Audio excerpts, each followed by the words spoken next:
Thank you so much for joining our Femme Futurists series of conversations with the most amazing people. Again, this is a thing that I think gives me the most hope and confidence when I look around the corner and get to have these conversations with people like you that are building not just a bright and optimistic future, but a really extraordinary way of thinking about how things are going to change. It's not like how we're going to survive change. It's really how change is actually going to make things better, which I think is such an important part of the work that you do. So Tamsin Woolley-Barker, thank you for joining us. You describe yourself as evolutionary biologist. Did I get that right? That's right. Yeah, I'm an evolutionary biologist and primatologist. So I worked on baboons in Ethiopia and human evolution. Yeah. Because I think it's fascinating. And we talk about futurists, we're always thinking about people who are in the foresight world. And actually, what I think that you are doing with your work is preparing us for a much more thoughtful, equitable, hopefully sane future, as you help people understand how the animal world, and particularly the insect world, have set up so many patterns for us that we will emulate as we let ourselves move forward. So first, there's new news, because I know that you sent us an email first thing this morning about how excited you are and how that then ties into what you do. So. Well, I've been working really hard. I discovered this incredible piece of land, this amazing place in the desert. So we secured it, and it's the Borrego Institute for Living Design. It's going to happen. That is so fun. How long have you been working on that? Well, I only just found out about it 2 weeks ago, so it was a crazy scramble because there was a competing offer. And I just basically, just went in there all guns blazing and made it happen. That is fantastic. Oh my God. So this is where I always go back to, that when you are actually in the right place in the right time or whatever, these things do just sort of pop up, right? And to be able to spring into action that quickly and take advantage of an opportunity that way and have the pieces in place that you're prepared to be able to do that is really, again, a big adaptive capacity for the future. So, well, yes, and also I would say it was the force of vision that did it, because the owner was like, this can't happen. There's no way. And I'm just like, no, imagine this. I think that's part of the preparation, right? Is having that vision. We just did a series with the USC doctoral students.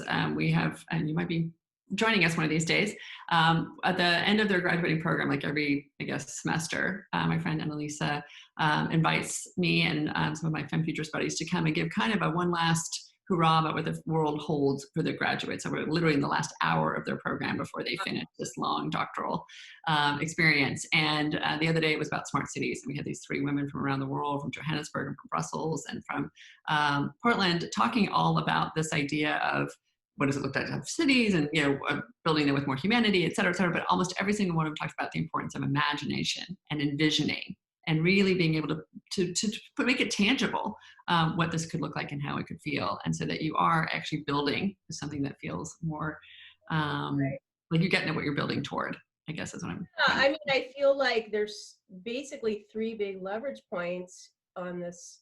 And the main one is paradigm shift, mindset. And so, you really, for me, I have to go back to my roots as an anthropologist and an evolutionary biologist and show the track of humanity as an animal. And that's the only way you know what futures you have available to you.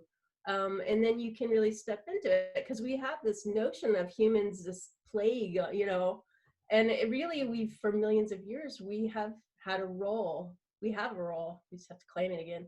So yeah, super excited. So take us through a bit of your history and sort of where you are now and what you're focused on. But so the arc of this conversation is basically a little bit of how you got to where you are, what it is that you're most passionately focused on right now. And we certainly know in this moment in time what you're really excited about, and then how you're activating that moving forward. So we can kind of get a sense of how your work fits into this design of the future. Well, as a little kid, I was just obsessed with Jane Goodall. I wanted to be Jane Goodall. And the magical thing about that for me was that how humble she was. And she went out there and she was patient. They had to let her into their world. She couldn't just say, hey, this is a zoo, we're going to study you. Or, she had to be humble and patient and go into their world and really study, what is the nature of this creature?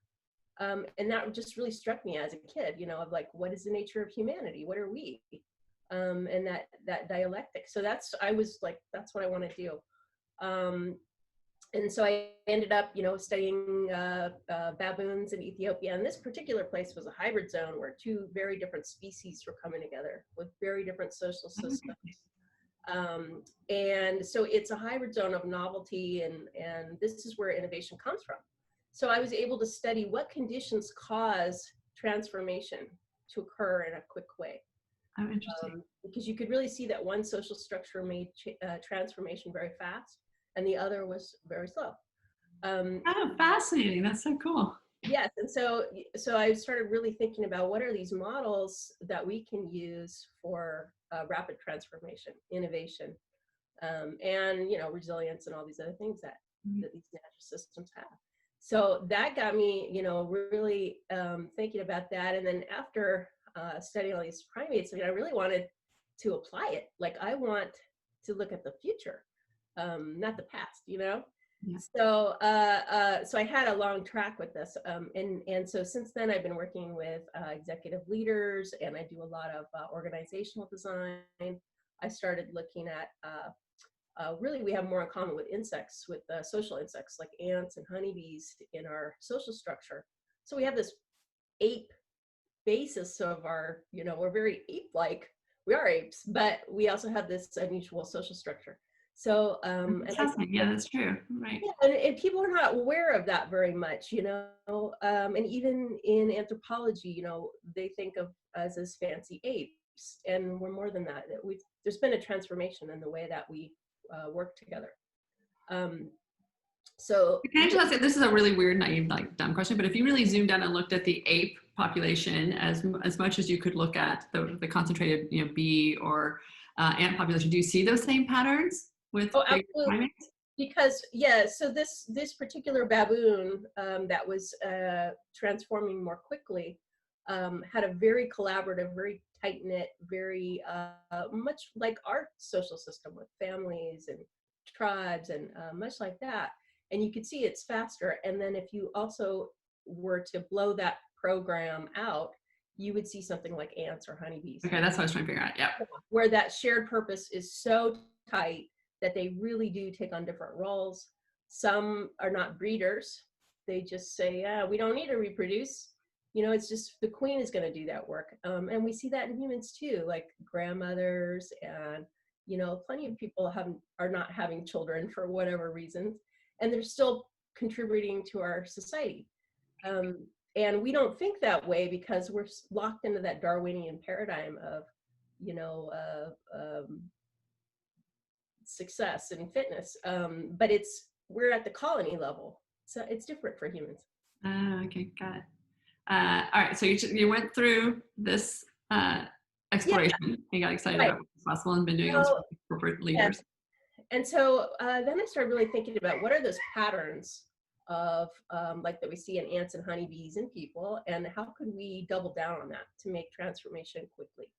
And I kind of asked the group that was not transitioning as successfully, what were some of the constraints that were in their way or some of the hurdles that you observed for them? Well, they didn't have the, sorry, that's my dog. That's become like a Zoom. I feel like we should play Zoom bingo and people are like, can I hear a dog? Check. Opera dog, yeah. Exactly. Camera freezes for a second. Oh, excellent. That's perfect. Right. Well, in these baboons, because the females migrate out, the males migrate out, and the females also do to some degree too, they're just not very closely related. So they don't have the same level of collaboration. So they don't help each other. Like if a leopard is threatening one baboon's baby, the rest of the troop's like, meh. But in the other species, if you look at a baby wrong, the whole troop will come and attack you. Wow. Yeah. And so I started looking at what are those patterns, what are those models? And it's really easy to look at ants and honeybees because they are so good at what they do. And then looking at those patterns and then trying to create principles, design principles that we could use in organizations to organize for rapid change and increase collaboration. And it turns out it's kind of simple. It's not that complicated, yeah. And it's diversity, autonomy, connection, and adaptation. Those four things, really. You know, But you would think that autonomy and connection are paradox. Like they there's a tension in this because it's, you know, our individuals have our, you know, our free will or whatever we do. And if you look at ants, ant researchers claim they can tell them, in some species, they can tell them apart individually by their behavior. They're so, like, that's not a clone army. These are, they all have their own personalities. And so, you know, we have the same thing. It's like we have this tension of individual autonomy, and we have collective, you know, shared purpose. But they resolve it by letting individuals do whatever the hell they want. They just have that purpose shared so strongly that it emerges into something. And that's the main difference I see with how we're designing our organizations and our society, is that we don't have that shared purpose. We're not organized around it. We actually suppress diversity and autonomy. And because, you know, we're trying to control it so we can scale it up efficiently. That makes sense. Except that when things change, then you have no more capacity for evolution and adaptation. So we've put this efficiency paradigm on something that is a living system that requires adaptability. And I think that's the root of our problem. That's so funny. My colleague Emma is listening in as we do this, and she would literally be shaking her head with every single word, because it's almost verbatim, Tamsin, with the work and the way that I talk about it. So it's either because we have just been sort of in the same zeitgeist, and we do share, again, so many connections of people, and we've started, you know, describing it very similarly, or there is just something here that we're all starting to see, and we are seeing the failures of trying to do it. Like the way I keep describing it is that we've got this like 20th century industrial mindset that was built, again, to your point, very intentionally to be able to scale as efficiently as possible, to root out variability in order to be able to, you know, control for consistent growth and scaling. Yeah, and so they're talking about, oh, we need diversity and inclusion, but we haven't changed the paradigm. Right. So how are we going to get there when we don't really want to get there? Well, so I think that's what we're trying to do right now, right? I just have finished a book. I'm really excited to read yours. I've not read Teaming yet, but I'm really excited about it. I want to give it to a couple other people because I think that it will just deepen my understanding of your work. Because I have a pretty surface understanding of it and a natural affinity for it, but I don't have all the examples and stories that I know that would be really rich in there to share with others. So I hope they can tell us more. But I really do think this is the future. This is what we need to head to. But I think this question about shared purpose is actually really interesting.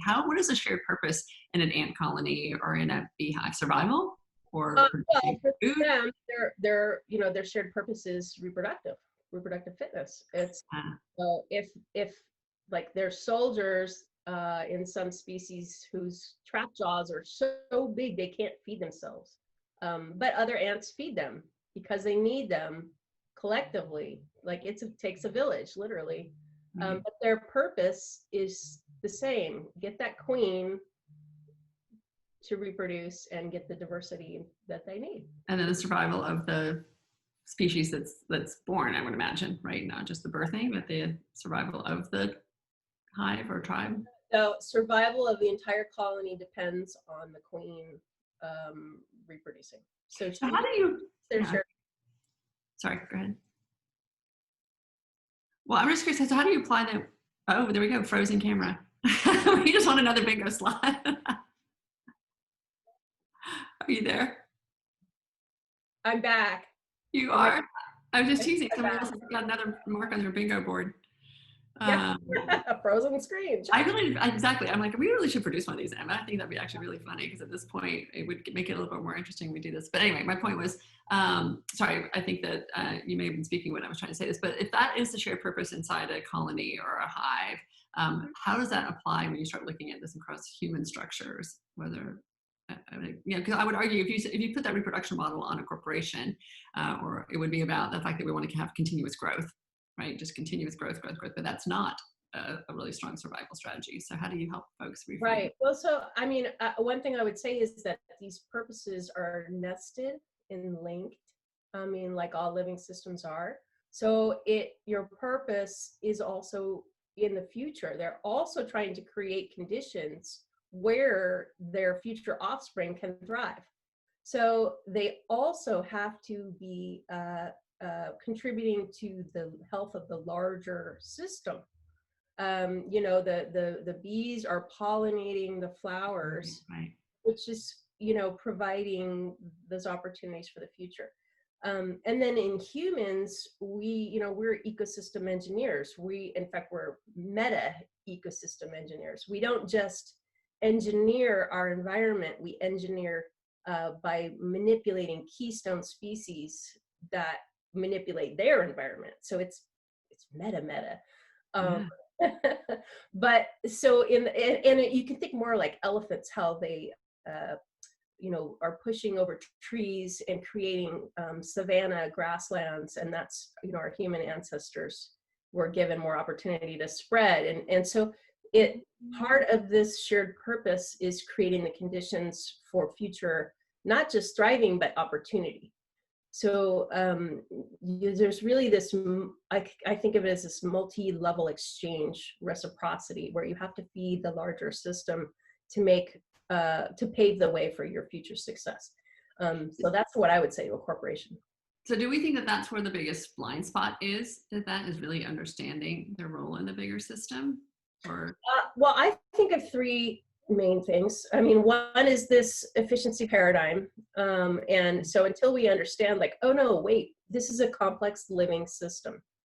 And there's no avoiding that. We can't just be a little machine node here.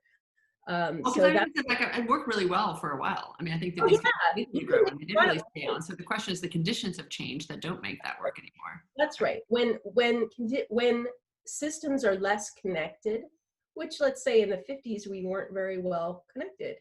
You know, we type some letter and mail it off, and 2 weeks later you get a reply. You know, we're not very connected. But now it's so densely connected that it makes it very volatile and complex. And little things here can make very large changes over there.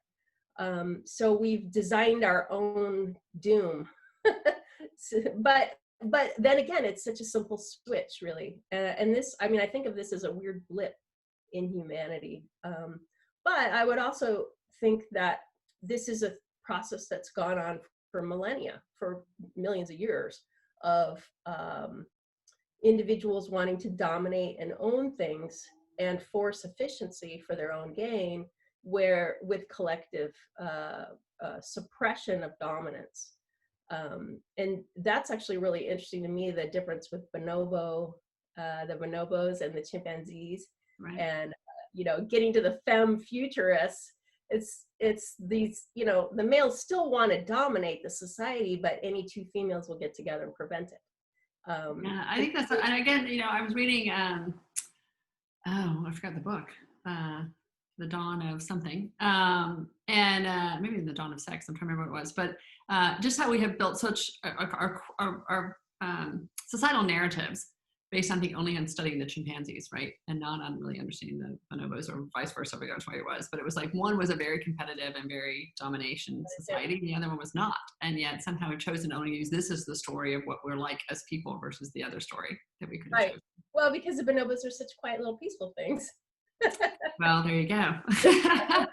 But again, it was a choice, right? It was someone studied one and decided that this was it, versus saying, gosh, there's two options here. You know, there is this version, there is this version. I mean, the bonobos have just been very hard to study because they are very secretive and they live in the deep Congo. So we just didn't know much about them. But in the last 10 years, we found that, you know, these are equally our relatives. You know, we have both models within our range of behavior, and we can do both. But what you see is that the bonobos, when they suppress that dominance, everybody gets more. The whole society does better. So I like it. Are you familiar with Eisler's work at all? No. All right, we have just made a Femme Futurists connection in a pretty extraordinary way. So Eisler is a social systems scientist, you know, economic thinker, attorney, writer. She's written like 14 books or something. Her book right here, Nurturing Humanity, is the one behind me, but she's another one called The Real Wealth of Nations. She wrote The Chalice and the Blade, that you might be familiar with. And one other one that was really well famous. But it's really all about the fact that we built these dominant systems, and they're concepts, like conceptually. Like it wasn't like it just nature did that. And in her mind, there are paradigms and examples from way back in history where we saw partnership models on the human scale in which those societies thrived. And they were actually much more imbalanced. And they weren't because they were just simple societies before we became as sophisticated as we are now. They actually have very sophisticated ways of coordinating and sharing resources. And for then, I guess because nomadic, behaviors became, et cetera, we sort of changed. We shifted from the chalice to the blade.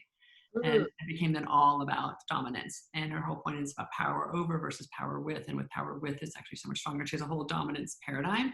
If you go to partnerism.org, which Emma and I helped create with and for Rianne's Center for Partnership Studies and Partnership Systems. She's really been thinking a lot about partnership systems. Anyway, I just think it would be an interesting alliance for your work, and you would just find so much resonance in there, and she would find so much proof in her thinking around what you guys do. So I think she's in her mid to late 80s at this point, so she's been writing and thinking for a very long time, but her work is profound, and I think it's exactly what we need to be thinking about right now in terms of what the models of the future could look like. Just again, what I love about what your work does is it presents another option. Like it lets us think about this stuff with much more imagination and much more possibility, right? And then we can start to figure out what the structures are that make that possible. So I mean, and the real test is translating it into structures, systems, and processes that we can put to work.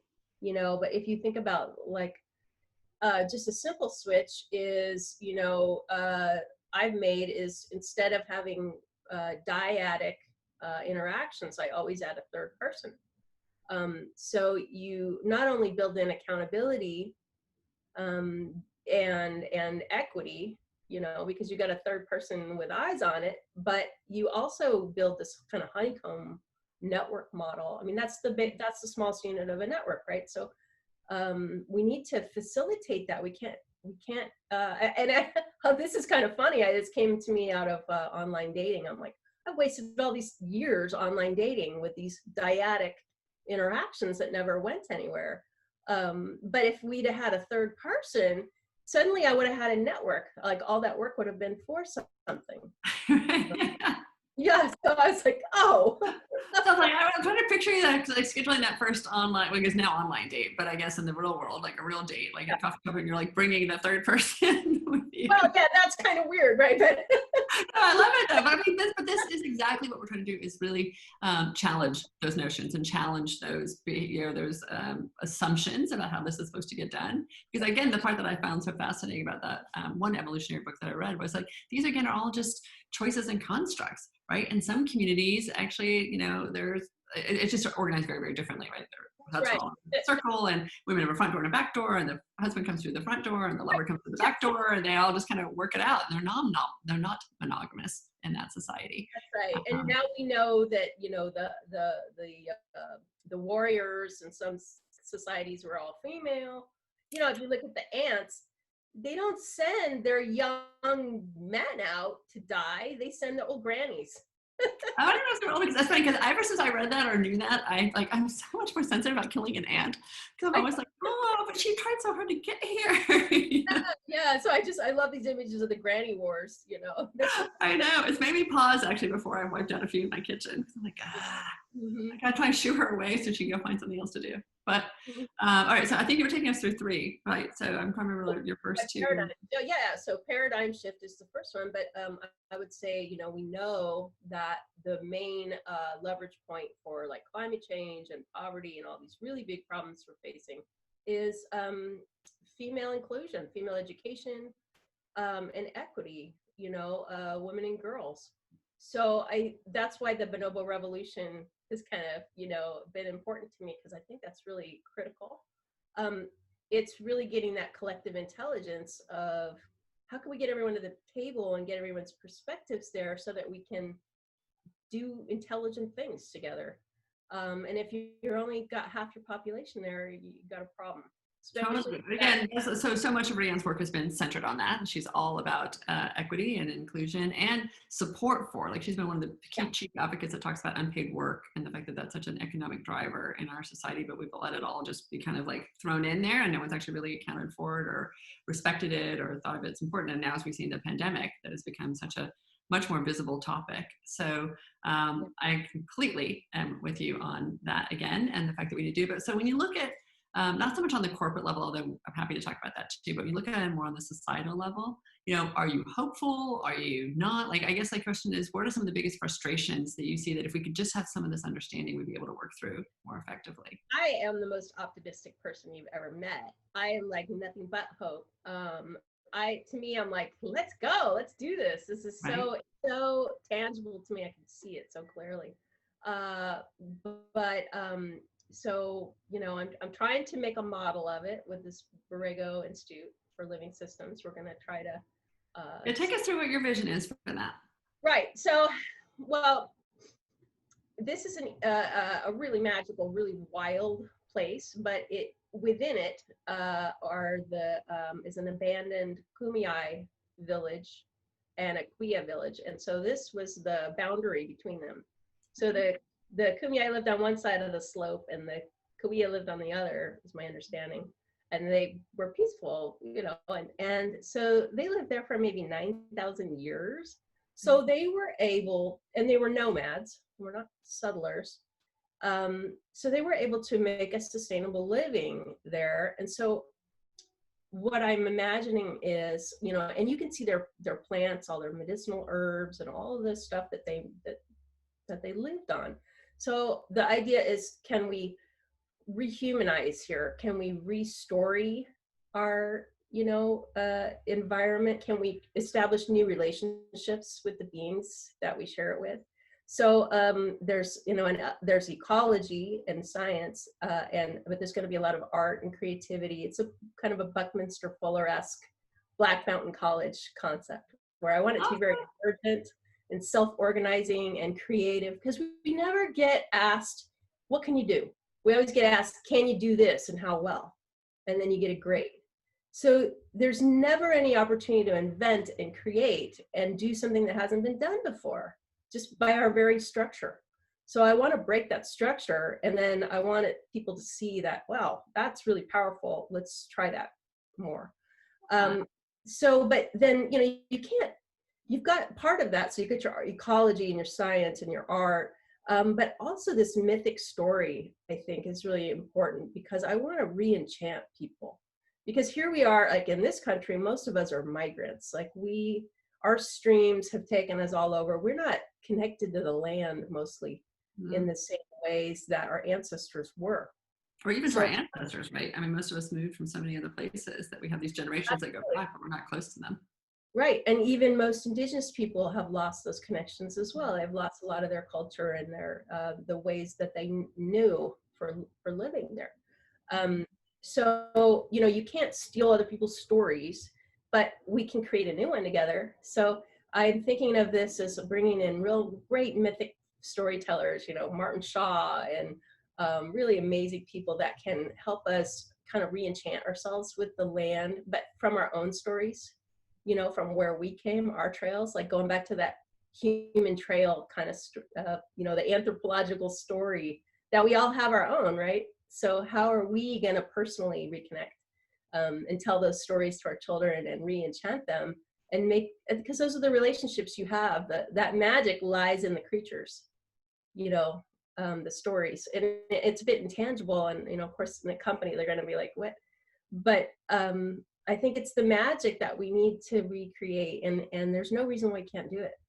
So. No, totally. And again, I really believe in that power. I call it narrative, we call it story, but the idea that what the stories we tell ourselves individually, collectively, as an organization, as a society, are the ones that we build to, and we sort of stop at those boundaries of that. And that's why I do think the storytellers and the Imagineers and the artists and so many of the technologists that have been able to break through that are so powerful and being able to build what comes next. But the topic of self-organization, I think, is one that I particularly want to understand better and want to study better. Because I really do believe that as we get, outgrow the system that we're currently in, we have to figure out more ways that are more cellular in nature, or certainly more organic and biological in nature than mechanical. And so when we start to talk to people about that, it starts to feel very unfamiliar. Like it just doesn't seem possible that self-organization works. So what I have found so fascinating is the way that insects do this, right? The clue that they leave for the next person. They're not sitting here, they're not sending emails to each other. They're not having big tribal meetings with one another, but they're somehow able to coordinate in a way in which they're leaving clues, or they know their roles, or what are sort of the mechanisms of that. So if there was some way that you could help the layperson who doesn't really see how that could be possible, how do you Right. describe that to people? Well, actually, that's a lot of the work that I do, because I work with a lot of Fortune 500 companies, Cisco, Roche, what have you. But they're interested in, the ant algorithms because they're still in that efficiency mindset, right? So they love those algorithms. But the algorithms are actually self-organizing and emergent. So this is our opportunity to insert that into AIs and all kinds of processes. And it's really exciting because suddenly innovation goes up and engagement and all those things. And they're seeing it. So, but like you're saying, it's ants and honeybees and slime molds, they work through stigmergy, which is where they leave clues in the environment that trigger actions in others. So it's indirect communication. And it builds into these tipping point thresholds that can transform a whole system. So that's where we want to go to.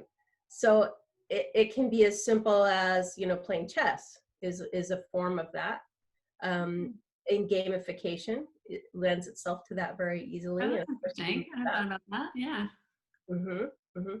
So yeah, we can embed those things. The ant leaves a little trail, another ant stumbles across it, they follow the trail to the food, and then you get more ants coming and they take all the food, and then when the food's gone, the trails start to fade away. And then Right. so that's how self-organization and emergence work. Well, But yeah, no, go ahead. go ahead, that's it. I was just going to say, so then it becomes the technological layer that becomes part of this. You talked about AI for a moment, so I referenced before quickly Holochain. Are you familiar with Holochain? Mm-hmm.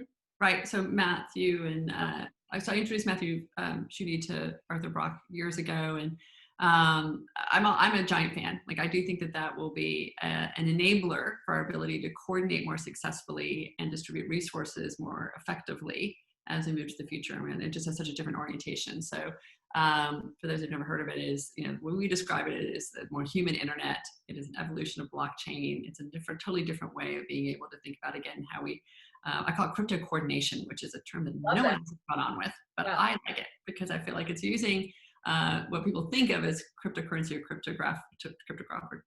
cryptography in a much more human way to solve a much more interesting, not so much problem, but to make possible an opportunity that we didn't think was possible before, our ability to coordinate at such scale and so effectively. So when you start to think about the principles that are in your work around self-organizing and the ability to coordinate resources, I mean, are we sort of, I guess the question I ask is that we're on the threshold of a whole new way of understanding ourselves and being able to exchange in a way that, are we sort of moving into this new paradigm now that was maybe not so visible or possible before? I really feel that, I feel it in my corporate work. They're right on the edge of it because they're like, they get it. They're starting to get it, and they're like, "Oh my God, we're gonna have to change everything." But like the role of the corporation, like, what is the role in this?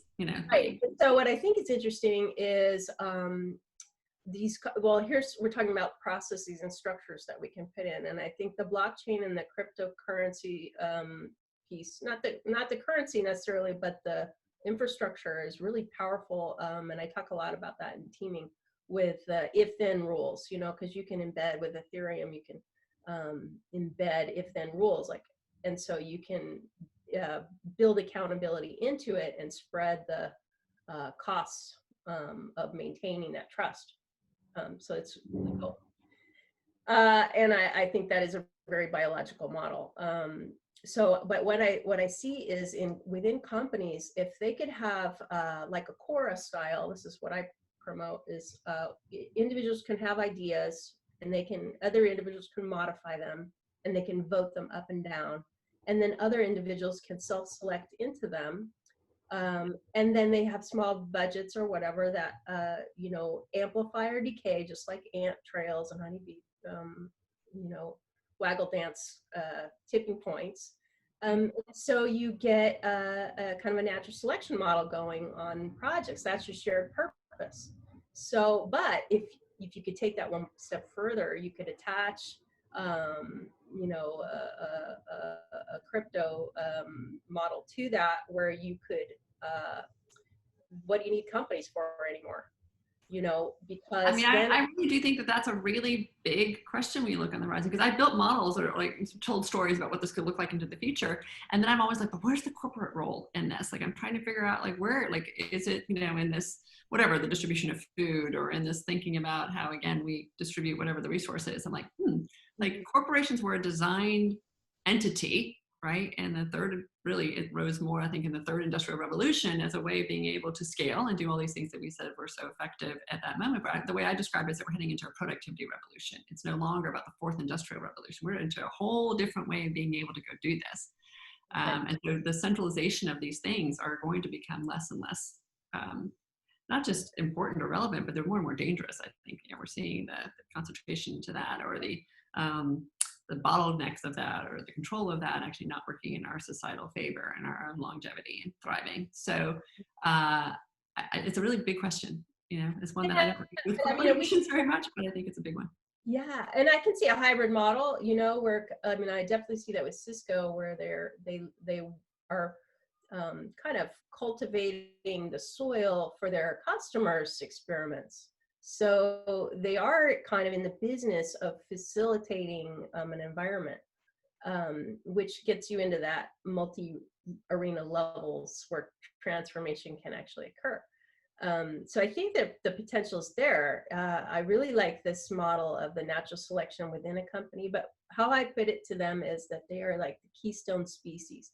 They're like the fig tree in the rainforest that draws all of that energy and resources together so that the exchange can happen. So there's a really powerful role for them. Well, sure, that sounds good. Yeah, That's scary. because otherwise we're all floating around, you know, just trying to feed ourselves. But I think that is the question, right? Is that what are the things that anchor, I don't know if that's the right word, or create enough stability, or, you know, I don't know what the right words are, but coherence, I guess, is really the word I'm looking for, right? Because I don't think it is necessarily about that there's this like king thing inside of the system that necessarily, you know, all are beholden to, but I do think that there needs to be some sort of coherence between us, and whether that's purpose or whether that is, I think this idea of fit is just such an extraordinary thing. You talked before about the nesting inside the systems, right? Really recognizing that we are part of this larger system, and our ability to be able to see broader and broader how those things fit together is the thing that I'm actually most encouraged by. We are actually starting to think that way. And that is, I think, the part where I see organizations certainly waking up more and recognizing their responsibility and opportunity in. But I do think that I want to learn so much about your work, because I really do think this is the key. Once we can start to understand it better and explain it better and model it better and give examples for people about how this adds. I do use the word thriving. You use the word not just thriving, but there was another word you used. Transformation, maybe? No. There was a C word. I forgot what it was. It wasn't just coevolution. What was it? Coevolution. No, it wasn't that either. But there was another word. But the point is that what we're looking toward, right? We want to be able to have a healthy and again thriving society in which all are included and all have a chance to have a sense of these benefits. And I think, again, so many of the structures that we have built are relatively new in the grand scheme of what humans look like, and so they are not, you know, immutable. And we have to become mutable in order for us to be able to keep enjoying the fruits of all of this without burning it all up. So if you think about, as we sort of like wind down a little bit in this conversation, the thing that you are either most passionate to share with people right now, or the thing that you think that if they understood this, they would understand, you know, so much of the other stuff, like where are the real breakthroughs that you help people attain? Well, let's see. I mean, of course, I would recommend that you read my book. I know, I will, absolutely. We will make sure there's a link in there for it, because I think that's great. Teaming, and then I have a new one coming out, the Teaming Transformation, which is more applied. Okay, cool. That's great. And that's actually it's TEEMING for those who don't look it up. But yeah. Yes, and I don't know if you've read Tyson Yunkaporta's book, Sand Talk. Have to read that. That's the one thing I would tell you all. Read that book, because it really ties it all together, and you'll go, paradigm. Okay, good. Yeah. Recommend that, and it ties in, you know, the indigenous worldviews, and then you can see how what an odd blip we're in, and it'll give you so much hope and excitement and optimism, and you'll go, I know what to do. So that I would say, I think the main thing is just really looking at that the machine mind versus life mind, and just really going for walks, looking at how systems are actually functioning, even your own body, and that it's not these silos stuck together. You know, I mean, you think about going to the moon. They couldn't have done that with a bunch of departments. They had to do it as a system, as an integrated system. So that's what we need to go to, integration, and like you said, coherence, and then, you know, the flip side of that is more individuality, more differentiation, more authenticity, and more coherence in an integrated system. And that's how you go to the moon. Right, right. Well, and that's, yeah, hopefully, again, how we get to go build the future we all want. Because that's, so I'm going to ask one controversial question. The future of families, when you look at the future of family, we can talk about structures inside organizations or the role of organizations. We can think about what we want society overall to look like, but what is the role of, how does family look in the future? Well, families are, you know, our primary unit of collaboration. I mean, our families are so important. Obviously, they look like all kinds of different things, you know, families, whatever you. I guess on marriage, do you still see marriage and this construct? I mean, for us, yeah, because we're into marriage. You know, we have a long history of marriage, but you know, other societies don't. So there's an abundance of flexibility there. They all work. Humans have done it every which way, and they still do, and that's all good. But it's, you know, that's our trust. That's our fundamental unit of trust. So it's got to build from there. So yeah, Emily, important. I do think there will be, I don't know, replacements for that, but I think that will be a more fluid structure. Oh yeah, yeah. The part that I think is so fascinating, again, this whole idea about looking back to look forward. I have a friend who's got a blog. It's called The History of the Future, which I've always loved that construct. And so that's, the more that I look into the far future, the more I'm actually always curious when I look back and realize that, you know, just even in Victorian times, I mean, not that far along, like Bertrand Russell, you know, he was married 4 times, and his mother was, you know, like married, but then she had an affair with a tutor. And by the time she had the second son was the time that the father decided, okay, maybe we shouldn't continue with this marriage. And they were part of like near aristocracy. Like this wasn't like poor people that were doing this. Like they had much more fluidity. Oh yeah. In the way that they looked at than American society does. I know Americans are. I mean, I would say, like, I've been married, and I wouldn't do that again. You know, I'm not signing up for that again. You're on the triple dates, babe. So you've moved on to a whole new way of doing it. But. Yeah. So yes, I think family, and it doesn't even have to be relatives, right? It's our families. And that's why I start to think when we think about housing and what communities will look like this idea of, you know, not being so. Yeah, I can tell you. So, I mean, I was a single mother with 3 young children, and that is not the way.